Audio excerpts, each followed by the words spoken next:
Rob's also the product specialist for Novation, and he's going to show us the new Nocturn. Yeah, so this is the Nocturn. It's the third product in the Automat Universal range. And obviously, you'll notice the main difference between this and the SLs and the SL Compacts, other than the fact there's no keys, of course, is there's no screen. So now the way we've got around this is the way that you see what's assigned to all the controls here is by having a transparent GUI which sits on your computer. So if I press this view button here, it calls up the GUI, which is basically a version of this on screen, shows me all my controls so I can see exactly what's assigned where. And you can change the transparency of it.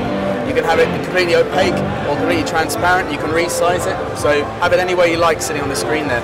Perhaps you want it sitting in the corner, and every time you want to see what's assigned, you just hit the view just to remind yourself and then carry on. Obviously you can't see in this light here with this giant spotlight on us, but there are actually LED rings around all of the encoders, and all the buttons have LEDs in as well to show you the on-off status. So just like Automat, if I want to start controlling something, all I have to do is click on the plugin, open it up, and it maps straight away to the controller. So if I open the view, you can see we've got massive here, we've got all the main parameters assigned to the control, so I can start tweaking them right away.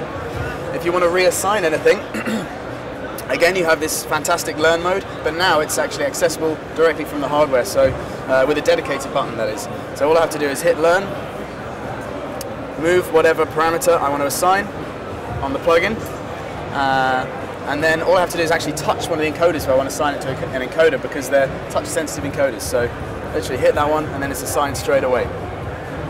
Now I can come in and I can rename it, and I can change the scale and sensitivity and all that kind of thing.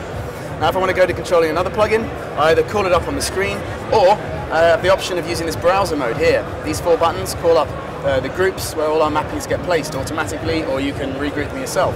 So if I want to move to controlling a different plugin, I hit Instrument, and then you can see the ones that are open on the screen. Then I just hit Predator to move to Predator, or FM8 to move to FM8, and so on. So it's really simple to move from one mapping to the next. Lastly, I'll just quickly show you the speed dial. And this is a great feature. It's basically an extension of the mouse. So, for example, if I open up Predator, as you can see here, if I want to control any of the parameters instantly without having to search for a mapping or learn a control, all I have to do is literally move the mouse over the control and then rotate the speed dial. I don't even need to press and rotate it, because again it's a touch-sensitive encoder. The other function of the speed dial, if you press and rotate, it actually changes the patch, it actually changes the program of that soft sync. So that's the Nocturn. One last thing I wanted to mention is that this transparent GUI that you see for Nocturn will be available for the SLs and the SL Compacts shortly as well. It's basically the latest version of Automat, which also now supports RTAS.